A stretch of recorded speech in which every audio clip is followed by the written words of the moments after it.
My name is Adrian Cole, and I'm 32 years old. I never thought I would share my story with the world, but maybe someone out there will learn something from my mistakes, or my pain. When I got married to Selena Moore, she was 28, beautiful, graceful, and the kind of woman that made people stare when she walked into a room. To me, she was everything I had ever dreamed of. Our wedding was magical. People laughed, danced, toasted to our future, and whispered about how perfect we looked together. But perfection has a way of hiding what lies beneath. That night, the first night of our new life, I expected closeness, intimacy, the kind of connection that every husband longs for after marriage. Instead, Selena smiled faintly, kissed me on the cheek, and said, "I'm tired, Adrian. Let's just sleep tonight." I thought nothing of it. Weddings are exhausting, after all. I told myself, tomorrow will be different. But tomorrow came. And the day after. And the week after. And every night, without fail, I was met with the same gentle rejection. At first, I made excuses for her. She must be stressed. Maybe adjusting to married life takes time. Maybe she just needed space. But as days stretched into weeks, the truth gnawed at me. We had become husband and wife on paper, but not in reality. Every night, I would lie awake staring at the ceiling, listening to her steady breathing beside me, wondering what I had done wrong. Had I rushed her? Was she regretting her choice? The silence between us grew heavier, thicker, like a wall slowly being built brick by brick. Here's the strange part: in public, Selena was radiant. At dinners with friends, at family gatherings, she smiled, held my hand, and laughed like the perfect newlywed bride. Nobody suspected a thing. They envied us. But when the lights went out and we were alone, the warmth disappeared. I felt like I was married to a ghost, someone who lived in my house but refused to let me into her world. One evening, about 2 weeks into this silent torment, my best friend Marcus called me. "Adrian," he said, "how's married life treating you? You sound off." I almost told him everything, but the shame stopped me. How could I explain that my wife, the woman everyone thought was perfect, hadn't once allowed me close to her? Instead, I laughed it off. Married life's good, man. Just adjusting. But deep inside, I was crumbling. By the end of the 3rd week, I couldn't hide the truth from myself anymore. Something was wrong. Very wrong. One night, after another excuse from Selena, this time a headache, I sat in the living room alone. My hands trembled as I gripped a glass of water, my mind racing. I thought about my vows. About the promises we made. About how marriage was supposed to be a partnership, a bond of love and trust. And I wondered, had she ever wanted this marriage? Or was I just a pawn in some hidden game? The thought chilled me to the bone. Before I continue, if you've been following my story, you already know this. My wife Selena Moore had not once allowed me intimacy in the weeks following our wedding. At first, I told myself it was stress, adjustment, or maybe even fear. But by the 4th week, the excuses began to sound rehearsed. One night, she whispered, "I've had a long day, Adrian. Can we just sleep?" Another night, "I'm not feeling well. Maybe tomorrow." And then, "You're being too pushy. Can't you just respect my boundaries?" Those words pierced me like knives. I wasn't forcing her. I wasn't demanding anything. I was just asking for the closeness every husband longs for. But suddenly, I felt like the villain in my own marriage. The strangest part was this: during the day, Selena was affectionate. She held my hand when we went out, she texted me sweet messages during work, she laughed at my jokes, and to the outside world, we looked like the perfect couple. But at night, when the doors closed and the house grew silent, she transformed into someone else, distant, cold, untouchable. I began to notice little things. She locked the bathroom door every evening, even though she never used to. She always changed into the same oversized pajamas, as though hiding her body from me. She kept her phone on silent, face down, never out of reach. At first, I brushed these signs aside. But the human heart knows when something is wrong. And my heart screamed at me that something was deeply off. By the middle of the month, I was losing sleep. I tossed and turned while she slept peacefully beside me, untouched, unbothered. One night, as I lay awake, I reached out and gently placed my hand on hers. For a moment, she didn't move. Hope surged inside me, maybe tonight will be different. But then she pulled her hand away sharply, turned her back to me, and muttered, "Stop it, Adrian. Please." Her voice was trembling. Not angry. Not annoyed. Almost scared. And that terrified me even more. The next morning, I stared at myself in the bathroom mirror. Dark circles under my eyes, a face filled with doubt and self-loathing. I asked myself, am I not enough for her? Did I marry a woman who never truly wanted me? Or, is she hiding something? Those questions haunted me all day at work. Later that week, I invited my best friend Marcus over. I poured him a drink, and for the first time, I confessed part of the truth. "Marcus," I said, voice shaking, "Selena hasn't touched me since the wedding. Not once." His eyes widened. "What?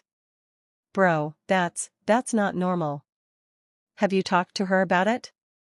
"I've tried," I said bitterly. "Every time, she has an excuse. I don't know what to do anymore." Marcus leaned closer. "Listen, man. There are only two reasons this happens: either she's got something going on emotionally, or she's hiding something." The way he said hiding something made my stomach twist. That night, I couldn't sleep again. Selena was curled up beside me, her face serene, as if she carried no burdens at all. I stared at her, wondering, what are you keeping from me, Selena? Was it me? Was it her past? Or was there someone else? The thought of betrayal made my chest tighten. But another thought, a darker one, crept into my mind. What if she was afraid? Afraid of something she couldn't tell me? The turning point came one rainy night at the end of that month. We were both in bed, the sound of raindrops against the window filling the silence. I reached for her hand again, desperate, aching for a sign that my wife wanted me. She pulled away instantly and whispered, "Adrian, stop. Please. I can't." Her voice cracked on that last word. Can't. Not don't want to. Not tonight. But can't. And that single word sent a shiver through me. I turned on my side, staring at her in the dim light. "Selena," I said softly, "what's going on? Tell me the truth. Why are you avoiding me?" She froze. For a moment, I thought she would finally open up. But then, she shook her head and whispered, "You wouldn't understand." I didn't press her. But inside, I made a silent vow, I would find out the truth. Because no marriage can survive on secrets. Before I close this chapter, I want to ask you. Backhand index pointing right. By the start of the 5th week, the weight of silence in our marriage became unbearable. Every night ended the same way, me lying awake, heart pounding with frustration and confusion, while Selena turned her back to me, wrapped in a cocoon of distance. I couldn't take it anymore. One night, after yet another excuse, something inside me snapped. I sat up in bed, my voice trembling, but louder than I had ever spoken to her before. "Selena, enough. What's going on? Why are you shutting me out? Do you even realize what this is doing to me? To us?" The room went deathly quiet except for the rain outside. Selena froze, her shoulders tense. Slowly, she sat up too, her eyes glistening with something I couldn't read, fear, guilt, maybe both. She didn't answer. And that silence was worse than words. I stood, pacing the room. For weeks, I've been patient. I've respected your excuses. But this isn't marriage anymore, it's torture. You smile in front of everyone, pretend to be the perfect wife, but when the lights go out, you become a stranger. Tell me why, Selena. What are you hiding from me? My voice cracked on that last question. And finally, her lips parted. But all she said was, "You wouldn't understand." Those 3 words again. I felt my chest tighten. Then make me understand. I'm your husband. If you can't tell me the truth, then what's the point of this marriage? She buried her face in her hands. Her shoulders shook. At first, I thought she was crying. But then, I heard it, her voice, barely audible. If I tell you, you'll leave me. That sentence stopped me cold. Leave her? The thought had crossed my mind in moments of anger, but hearing her say it shattered me. What secret could she be carrying that would make her so sure I'd walk away? I sat back down, softer now. Selena, whatever it is, I deserve to know. I can handle it. But I can't live like this anymore. She looked at me then, really looked at me, and I saw something in her eyes I had never seen before, pure dread. Just as she was about to speak, her phone buzzed on the nightstand. The sound cut through the tension like a knife. Selena snatched it up instantly, holding it close, her face pale. My stomach dropped. "Who's that?" I asked. "And no one," she stammered. "Just work." "At midnight?"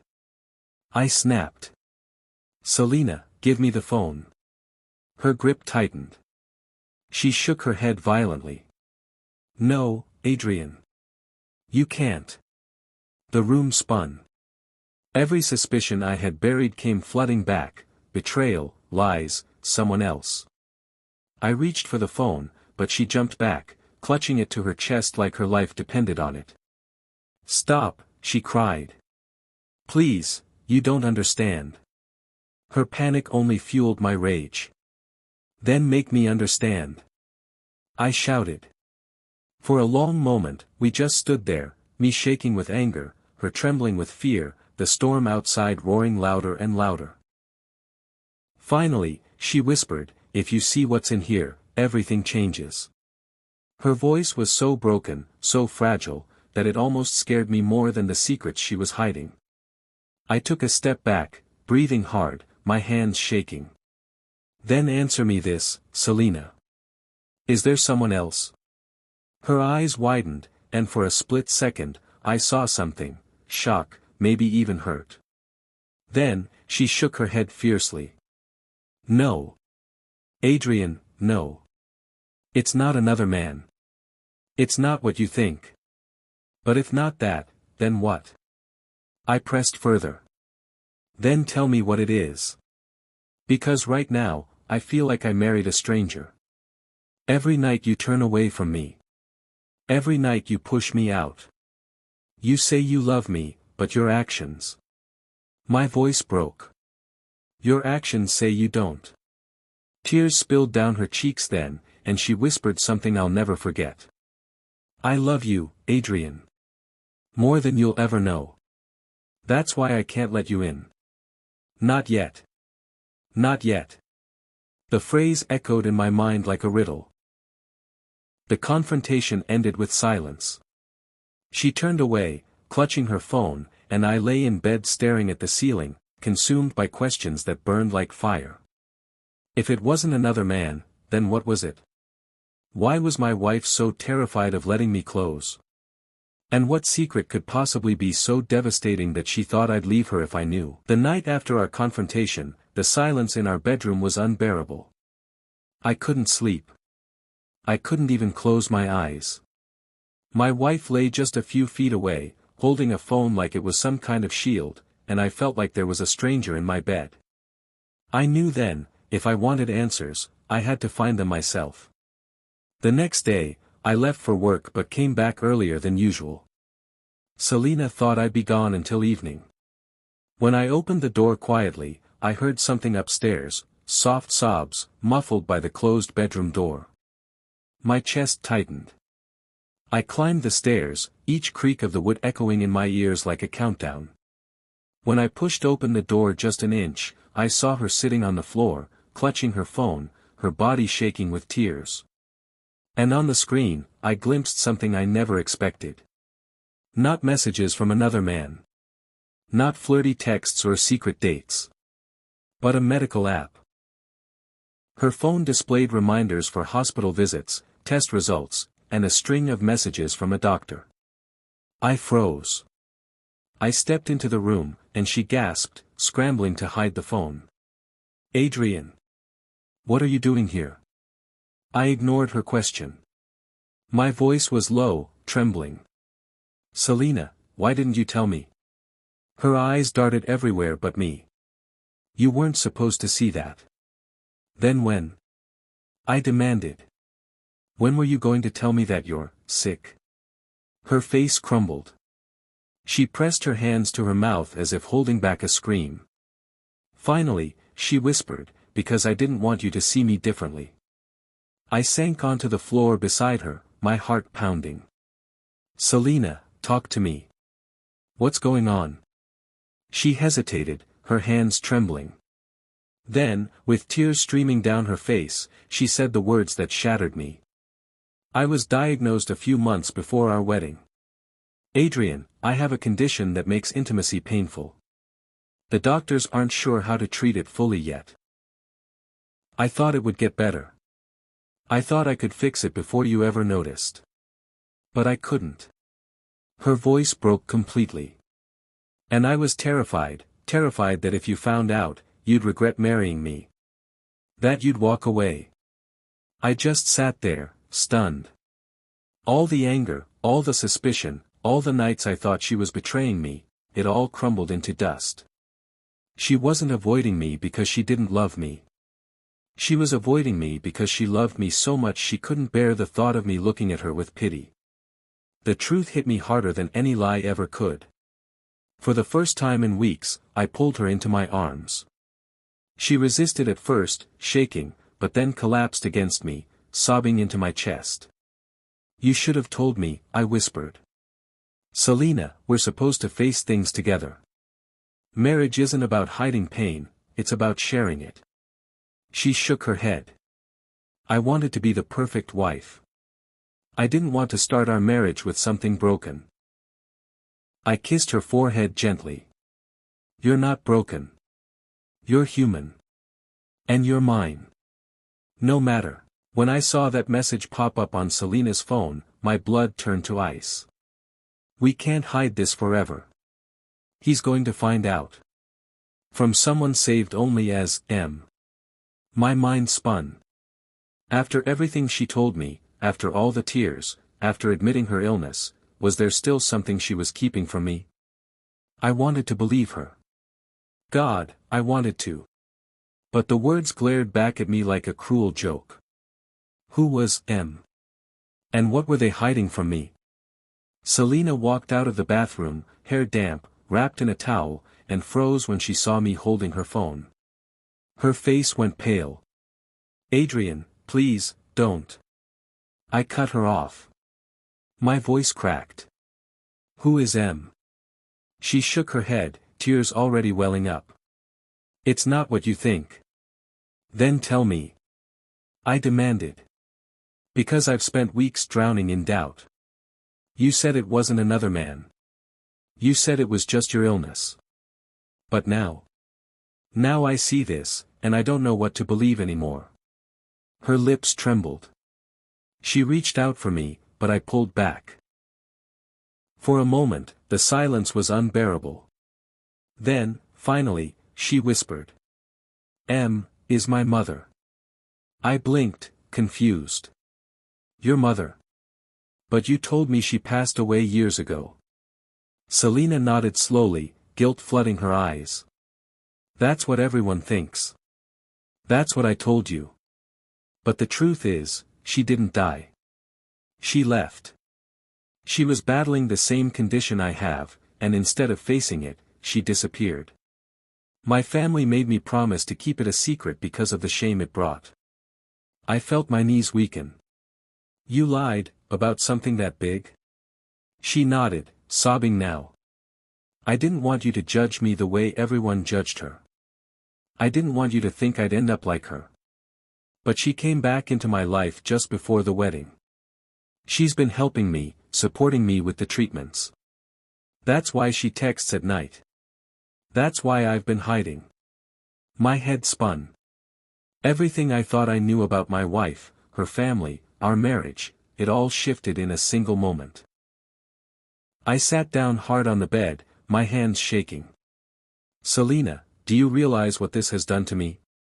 Weeks of silence, suspicion, feeling like I wasn't enough for you. Do you understand how broken this made me feel? She dropped to her knees in front of me, grabbing my hands. I know. And I'm sorry. I thought I was protecting you, protecting us. But in doing so, I hurt you more than I ever imagined. Her tears fell on my skin, hot and desperate.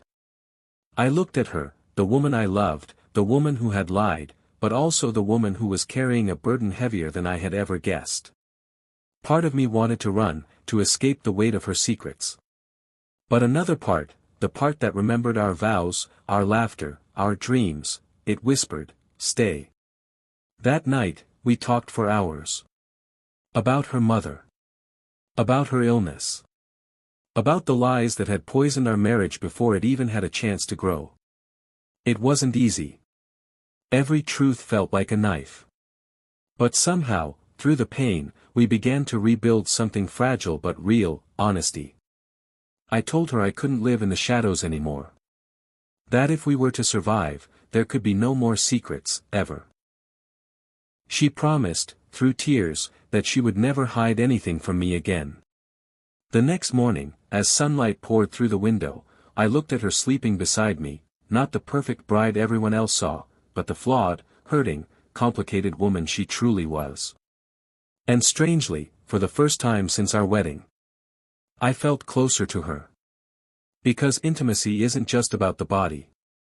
It's about truth. And finally, we were beginning to share it. But here's the thing. Even now, part of me still wonders. If she lied about her mother, what else could she be hiding? What other truths are buried in the shadows of our marriage, waiting to be discovered? Backhand index pointing right, and now I want to ask you, the one listening to my story. If you found out your spouse had hidden something this big, a living parent, a secret illness, years of lies, would you forgive them and try to rebuild trust? Or would you walk away, knowing the foundation of your marriage was built on secrets? Because for me,